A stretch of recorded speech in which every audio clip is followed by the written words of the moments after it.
Pero ang sabi ng NBI agents, inutusan daw sila personally and directly ni BBM. Arrest Bato at all costs, kahit sino pa ang mamatay, kahit sino pa ang madali, basta pasukuin si Bato. Ngayon din.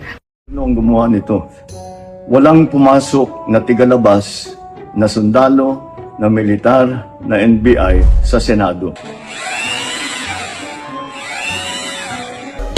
Kinukuha po natin, kinukulikta natin ngayon lahat ng ebidensya na nandiyan. Asahan ninyo yung gobyerno po ninyo, hindi gagawin ito.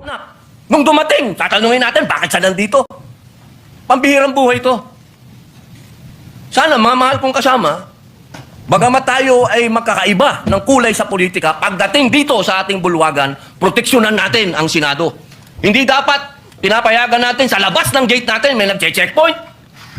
NBI na CA, confidential agent, na binalikan yung kanyang tactical bag na siyang naiwan dito sa hagdan ng second floor kung saan nagmula yung putukan. Ngayon, yung tao na nahuli, pinangalanan yung NBI boss niya, si Attorney Bomediano ng NBI Transnational Crime. Kung sino man siya daw yung nag-order sa kanila na lusubin yung Senado at takipin si Senator Bato. Ano man ang mangyari, sino man ang masaktan. Kaya eto nga, Attorney Bomediano, kung sino ka man, sana ipaliwanag mo kung paano ito nangyari na sinugod, linusob ang Senado at nagkaputukan sa amin dito sa mga senador ng ating republika. Hindi ito dapat nangyayari sa Pilipinas, higit sa lahat sa institusyon ng Senado. At tandaan po natin, ang bagong Pilipino ay para sa katotohanan at hindi para sa pagko-cover up.